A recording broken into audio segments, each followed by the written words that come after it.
Good morning. Welcome to your June 19th daily situation report for information and news you can use pertaining to hazards and risks across Canada. We've got lots to talk about, especially in terms of the prairies this weekend with the rain that's forecasted. But we'll start off as usual with our opening summary, which has really been the pretty consistent for this week. The prairie wildfire hotspot is still Manitoba and Saskatchewan. As of June 10th, Canada has 1,747 wildfires year to date, with 95 active and 166,000 hectares burned. So it's been a pretty light wildfire season start, especially given the expectations and the drought levels and things like that. But that is still forecasted to change. So just keep an eye out on that. But basically, what we're going to be dealing with mostly today is talking about the weather forecast for the prairies.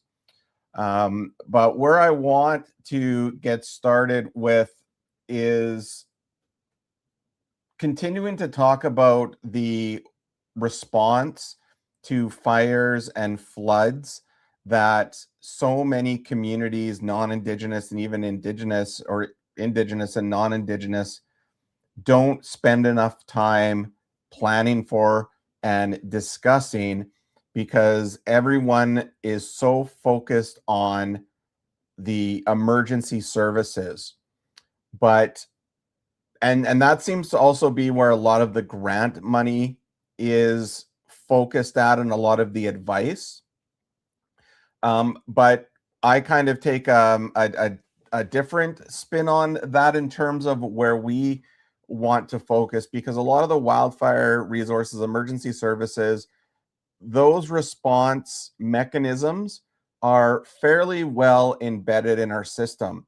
And Indigenous Services Canada funds those things without question during a response. There's the non-structural mitigation program for First Nations that's available. But where communities are missing out is in the hidden dangers that follow an evacuation, that follow a flood, that follow a wildfire. And so that's why I work really closely with First Nations owned All About Abatement. And they're also one of our sponsors. And Kyle and his team, they focus on asbestos, lead, and mold removal, hazardous materials assessments, because that's the next response. So after the emergency services have come in and put out the fire, and after the flood waters have gone down, there's a secondary response, and that is making sure that homes and structures on reserve and off reserve are healthy and safe and are not contaminated. So All About Abatement, they sponsor our lives here and our training. So you can visit them right now at all-about.ca and talk to Kyle and get your planning started. It's and if you need help with it, in our app, we have an assessment for restoration readiness that you can go in and you can do right now, and kind of just take a quick look at how your reserve or how your community is set up and established to deal with mold, asbestos abatement, contamination following a wildfire smoke event or a wildfire or a flood, because that is the response that we do not prepare enough for. And we're also sponsored by Premier Fire and Flood, who also supports the work we do in planning for restoration, cleanup, decontamination of homes, repairs following floods, cleanup after a wildfire, because the humanitarian organizations in Canada, there's one in particular that provides what they call free wildfire and flood cleaning kits, but they're not actually safe. They actually do more harm than good. And having a professional company like Premier Fire and Flood come in and do that cleaning is critical.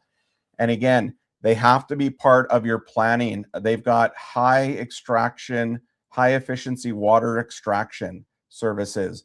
They have the ability to come in and do all sorts of repairs and renovations. They have a 50-foot trailer waiting in Edmonton that's staged with all that equipment. So small and remote communities that don't have restoration capability can call them at a moment's notice, and that trailer can be out there. So Premier Fire and Flood, one of our sponsors, through their reconciliation strategy.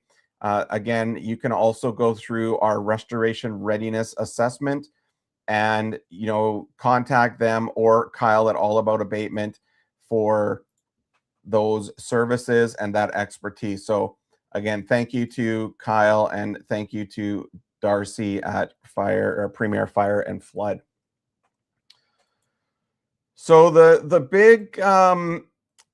big story that's kind of going on in terms of weather for Canada, above the climate change is, El Nino, and it is going to be a super El Nino coming. We're coming into a super El Nino. It's going to be the case for at least the next 12 to 16 months at least as we head into this winter and next summer.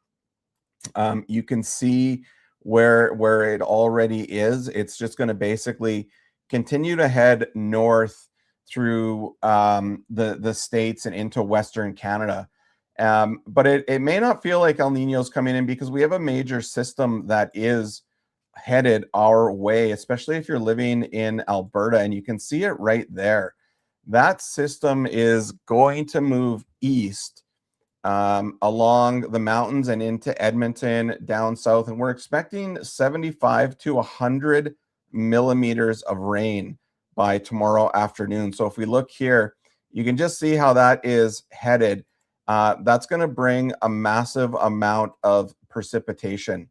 So something to watch out for, and that's also triggered the flood forecasting to kind of just go, off the chart in so many areas. Now, if you look around Athabasca, Spruce Grove, you can see the water basins and the water tributaries are expected to, just from this storm, peak at this river here, 250 cubic meters. If we get into kind of up north, just so the Faucet, we're getting into the 400 cubic meter range. So just a lot of water and flood, not flood forecasting, but high water levels. Even the North Saskatchewan River forecast is going to get into just below danger.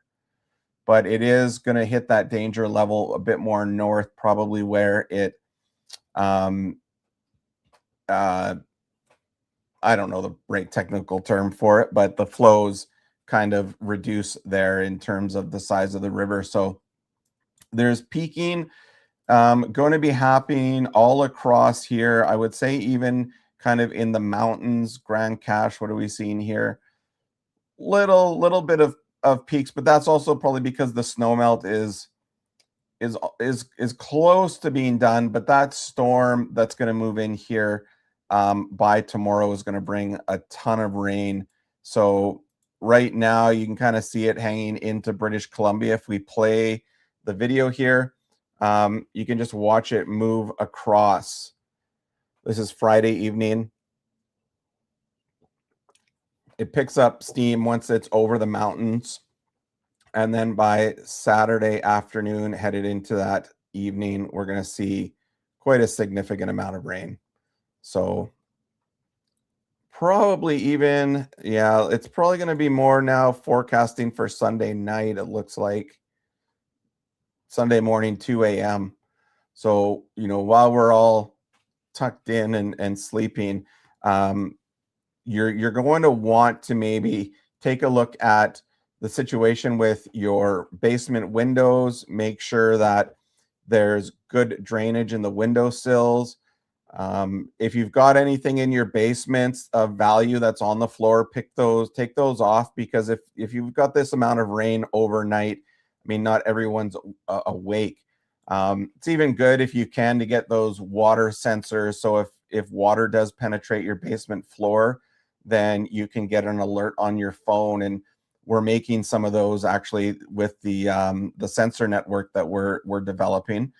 But yeah, that's storm system is going to hit Saturday in the prairies.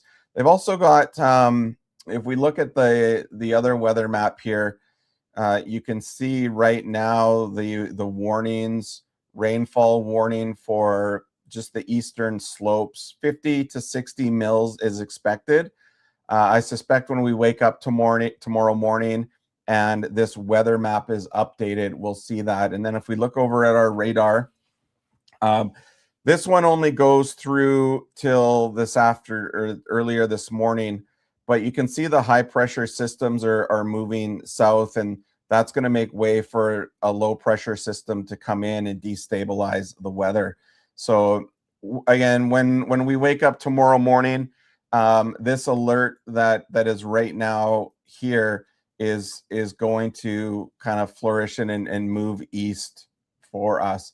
Now, in terms of wildfire risk, that's going to help, this central part of Alberta, but you can see the Northwest Territories, much of BC is still plagued by, warmer temperatures, and that's just continuing to hang around up here in the Northwest Territories, especially just with the snowpack melt, the ice melt. Those dark spots are starting to absorb more solar radiation, and that's what's causing all of that heat up in the north. So the climate change up there is just so rapid right now. It's just incredible to see the fire risk. So the First Nations up there, I know they are rapidly undertaking more wildfire mitigation, looking at cultural burning, but it's just incredible how the heat has stuck through the north just because of the amount of land that's exposed. Dark spots of land are absorbing more solar radiation, and that's just causing that rapid melt. And the permafrost there is a significant risk, which of course means destabilization of structures, homes, roads. It makes it harder to operate up there, and it's an incredible portion of our planet's story right now. But if you have any questions, please let us know. And if you are watching the recording of this, as always, you can get onto our app right now and get our Indigenous focused daily situation report, which outlines everything that we've got here, including access to our Indigenous Emergency Management Coordinator Certificate Program. What else do we have on for today? Let's go to the fire weather index. It's going to be kind of very similar, but this just gives us a look at, where in the country, if a fire were to start, what areas is that fire going to move rather quickly and intensely. So the fire weather index, again, up in the north and BC right now, with the fire starts there, they're going to move quite quickly. But it's not bad. Like this has been a lot worse in the past. These are active fires. Manitoba, of course, has been the major area of concern, with the western part of Ontario and inside Saskatchewan. There are a couple of fires burning up in the Northwest Territories, but this band that you see here, this diagonal area, if you can see my mouse there, that's where the heat has existed, and that's where the major fires have been. So I think with El Nino, that's going to change this summer.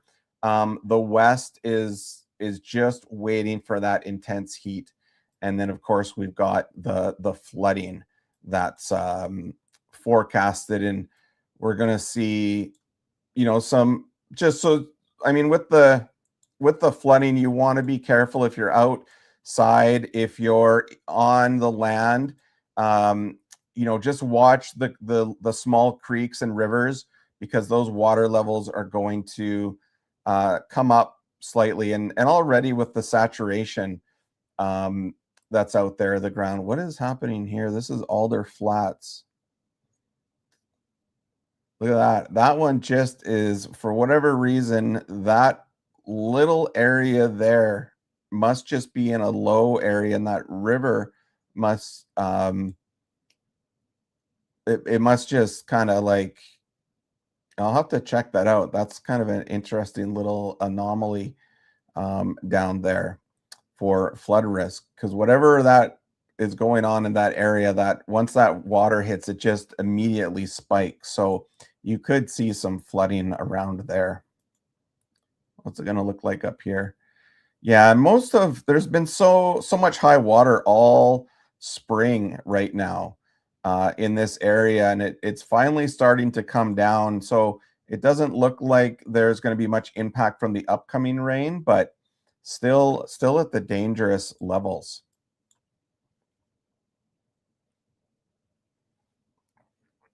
What do we got here? St. John. So they're still experiencing some flash flood risk, but I don't know if that's due to any kind of recent weather. They're still getting a lot of wind. This is probably wind. Yeah, Wreck House wind warning. So they're always getting wind at that part of the country through that channel there.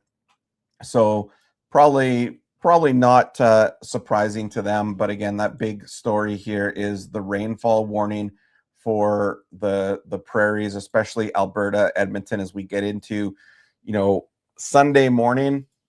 If we look at if we take a look at the rain and thunder again,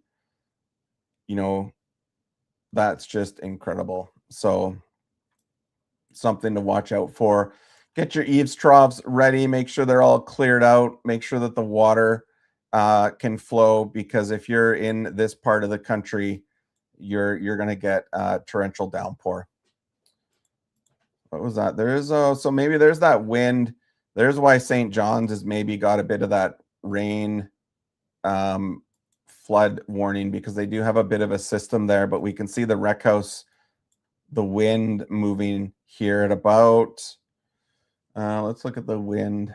Look at that right in there. That's just around 70 kilometers an hour, probably getting into the very center there, like up into the 90 kilometers an hour. So even with the wind forecasts, not a lot heading in with that storm. It is going to pick up to about 35 kilometers an hour.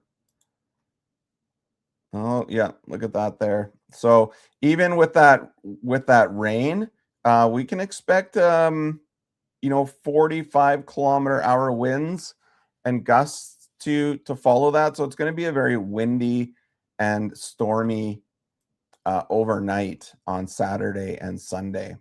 So let's see. I was going to see if we've got I wish this forecast went out a little bit further so we could get a little bit more detail on the high and low pressure. But I think I'll have to look at that in the morning. Let's see what the projection does. Yeah, it doesn't quite go out that far.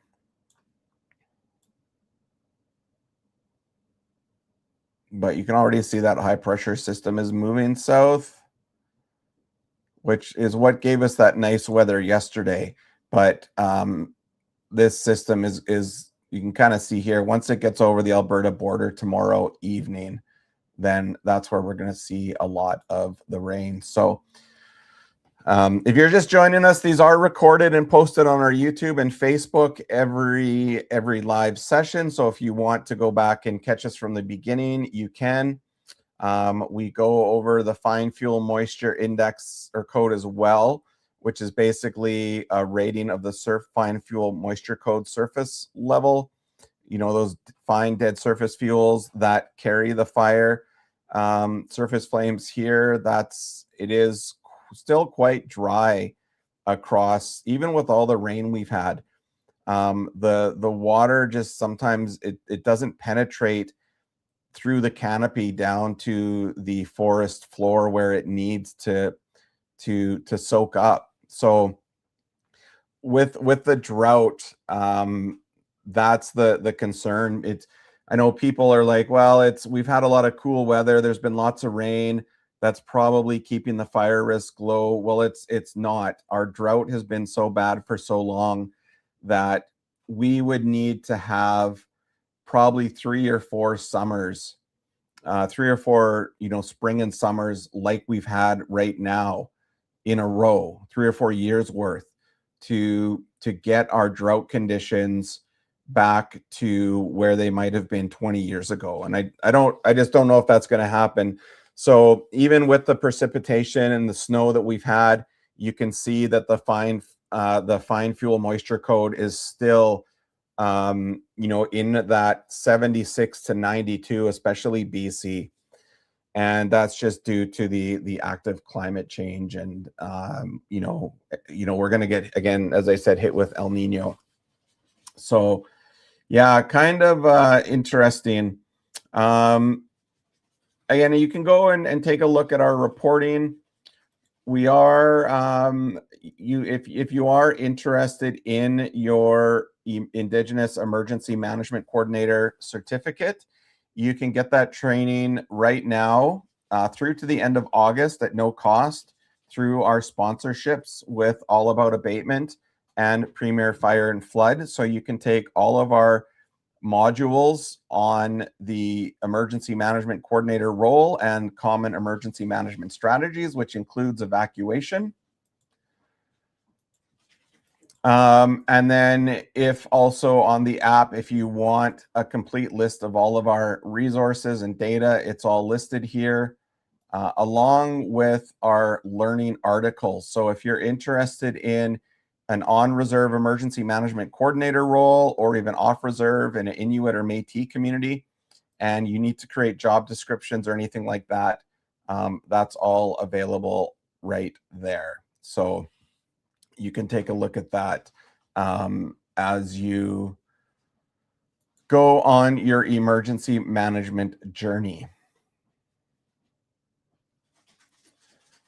But yeah, the big story is going to be the rain that's headed into the prairies. I don't know, with El Nino, we're headed into summer. It's summer is on Sunday. It's also Indigenous Peoples Day that day. That signals our move into the brighter days and the warmer months. Is that going to be the day after this big storm that flips us into that forecasted El Nino, that super El Nino that's going to bring the heat to the west? We're probably pretty close. The humidity right now, the water that's on the prairies, I think we're going to see really warm days, and there still will be some thunder showers in the evening because of all the water that's on the ground, and all that humidity is going to cause those thunderstorms. But I don't know, it's kind of just like we're sitting on the edge of a teeter-totter with El Nino, because if we go to the Thompson University, so again, if you go into our resource library, I've got the Thompson, pretty sure it's on here. Fire Smart, Canada Wild. Oh, maybe it didn't add it on here.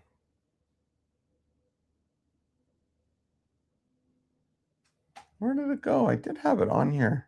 Why did it go away? Oh, here it is. So this is the wildfire outlook for this forecast for the summer. So you can see this is what we're waiting for. This is for July. So we're only 10 days from the beginning of this. There's, I think, 2 in July in terms of precipitation. There basically is none. So the rain that we're getting now is very welcome, but we're going to be experiencing this very warm, hot, dry weather. So this is 10 to 15 days. So it's come down a little bit.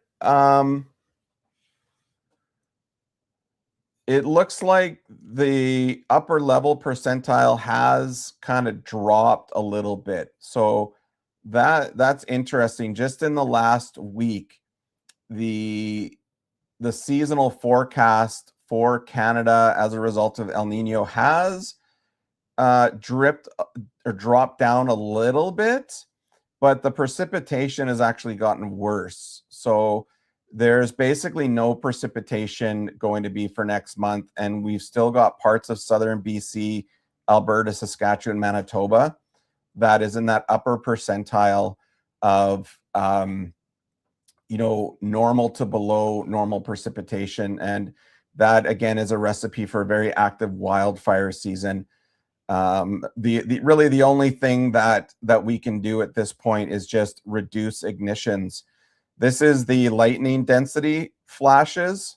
So for the forecast, June 23rd, this is where the lightning has hit. I haven't seen a lot of new starts. Where did my map go? There hasn't been a lot of new starts, mostly because it has been a little bit wetter out. So that's probably a good thing. And then precipitation amounts forecast for June 21st to the 25th. So you can see that red band right there. That's kind of what is headed our way today. So again, you can get this link on our app. This is the Thompson University Weekly Outlook. So this one just is coming out for tomorrow. It was issued June 16th for the 20th to 25th.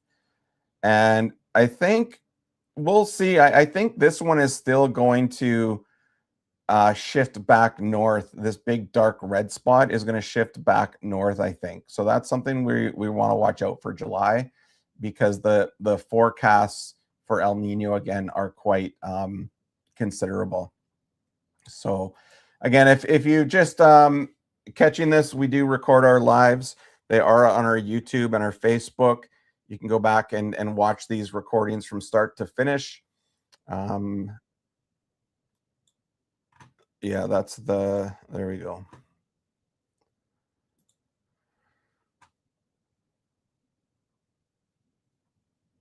Go back to and if you do want our daily situation report, whoops, where did it go? Right here. You can get that right now on our app at app.hazardscape.com. It gives you the Indigenous focused. So we pull everything from these news sources here and post them on this daily report. And we've actually just released a new map. So if you're on our email list, you can get a new map emailed to you every day with the wildfire weather index. And that's what we're going to be displaying on our TikTok lives going forward. So if you want that map in your inbox every day, you can get that. But I think we'll end off. Yeah, just keep an eye on the flood conditions in your area with the rain today, and batten down the hatches for tomorrow and into Sunday morning as that major weather system moves in. All right, well, if you watched the live or the recording of this, thank you very much. Again, one quick shout out to our sponsors, All About Abatement. Thank you for sponsoring this and the training we provide, our Indigenous Emergency Management Coordinator Certificate. If you need hazardous materials assessments or abatement services, give Kyle and his team a call. And if you are doing planning for disaster restoration, flood, wildfire, smoke contamination, give Darcy and his team a call at Premier Fire and Flood. They're a sponsor of ours too, and we really appreciate their work and the support that they provide. So thank you all. Have a good weekend. And of course, know your hazardscape and stay prepared.